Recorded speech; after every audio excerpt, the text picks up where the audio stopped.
Hello guys अस्सलामु आलैकुम myself Nusrat Sneha and welcome to my another vlog. तो आज के आमी जाচ্ছি ইউটিউব ভিলেজ এবং আজকে যাব আমরা ট্রেনে করে।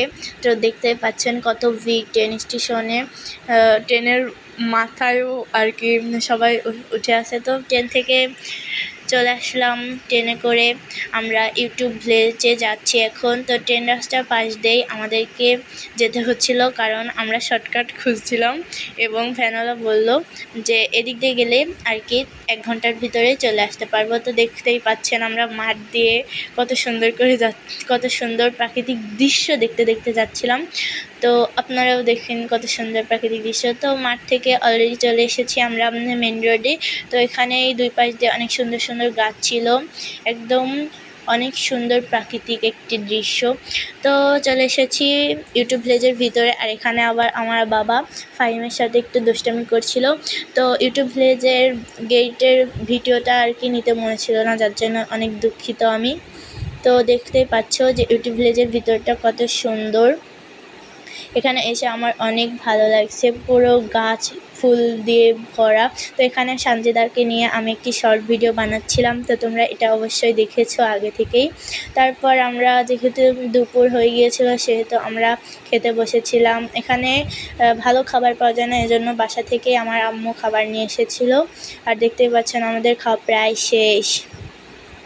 তো এখানে আমরা খাওয়া দাওয়া শেষ করে সানজিদা আবার পাশে একটি ছোটদের খেলার স্টোর ছিল, তো এখানে গিয়ে সানজিদা খেলা করছিল এবং তার পাশেই কত সুন্দর ফুল বাগান ছিল।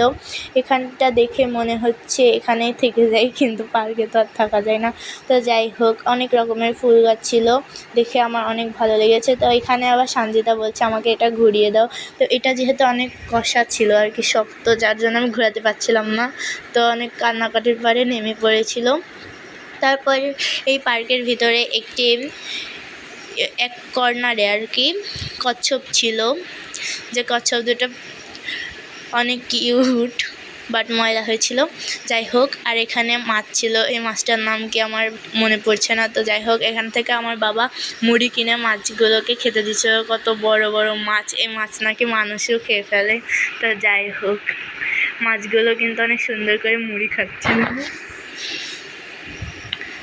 তো এখানে মাছকে খেতে দেওয়ার পরে আমরা অনেক চলে আসলাম একটি পুকুর পাড়ে। আর এখানে পুকুরের পাড়ে খুব সুন্দর করে ইউটিউব ভিলেজ লেখা আছে, যেটা আমার অনেক ভালো লেগেছে। তারপরে আমরা সকলেই ট্রেনে উঠলাম। ট্রেনে আমি সচরাচর উঠি না, বাট মনে হলো আজকে উঠি। তো ট্রেনে উঠে দেখতে পেলাম ট্রেনের লাইনের দুই পাশ দিয়ে অনেক সুন্দর ফুল বাগান আর কি, অনেক রকমের ফুল গাছ লাগানো ছিল, যেটা আমার অনেক ভালো লেগেছে। অন্য ট্রেনের পাশে কিন্তু এতটা থাকে না। আর এখানে দেখো কত সুন্দর, আসলে ইউটিউব ভিলেজ পার্কটা অনেক সুন্দর। তো এখানে আসার পরে আমার অনেক ভালো লেগেছে। তোমরা কারা কারা ইউটিউব ভিলেজ পার্কে গিয়েছো অবশ্যই বলবে। আবার এখানে আমার বাবা একটি বাঘ ছিল, সেই বাঘটার সাথে একটু ফাজলামো করছিল। দেখো কিভাবে ফাজলামো করে, মাঝে মাঝে আমার বাবা একদম পিচ্চি হয়ে যায়।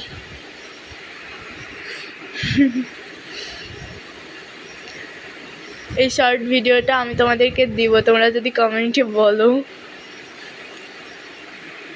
তারপরে আমি আরেকবার চলে গেলাম একটি শর্ট ভিডিও নিতে। তো এখানে ইউটিউব লেখা ছিল, এটা অনেক ভালো লেগেছে। তো আমার বাবা আবার একটু ডিগবাজি মারলো। আমি জানি তোমাদের এটা দেখে অনেক হাসি পাচ্ছে, আমিও অনেক হেসেছি। দেখো কিভাবে ডিগবাজি মারছে এবং স্যান্ডেলটাও খুলে গিয়েছে। তো এখানে একটু সুন্দর ছায়ার জায়গা ছিল, যার জন্য আমার আম্মু বসে পড়েছিল। আমরা অনেক করে চলে আসলাম। তো এখানে এসে দেখি ফাহিম এবং আমার বাবা সাইকেলিং করছে। সাইকেলিং করতে করতে আমার বাবা আবার আরেকটা খেলনার দিকে চলে গেল। এটা কি আমি জানি না, বাট এটা আমার বাবার অনেক নাকি ভালো লেগেছে। তো কিছুক্ষণ পরে আমি আর আম্মু দোলনায় বসেছিলাম, তখন দেখি পিছন থেকে বাবা এসে জোরে জোরে আমাদেরকে দুল দিচ্ছে এবং আকাশে উঠিয়ে দিচ্ছে। আমি অনেক ভয় পাচ্ছিলাম। তোমরা কারা কারা জোরে দুল খেতে বেশি ভয় পাও অবশ্যই কমেন্টে জানাবে। আমাদের তো অনেক ভয় করছিল। তারপরে দোলন থেকে নেমে দেখলাম বাবা, সানজিদা এবং ফাহিম তিনজনেই স্প্রিং করছে। দেখো একদম পিচ্চি হয়ে গিয়েছে সানজিদার মতো সবাই। আমার বাবা মাঝে মাঝে একদম ছোটদের বাচ্চাদের মতো হয়ে যায়। এগুলো দেখতে অনেক ভালো লাগে। তো আজকের ভিডিও এতটুকুই। ধন্যবাদ। আমি বাসায় চলে যাচ্ছি এখন।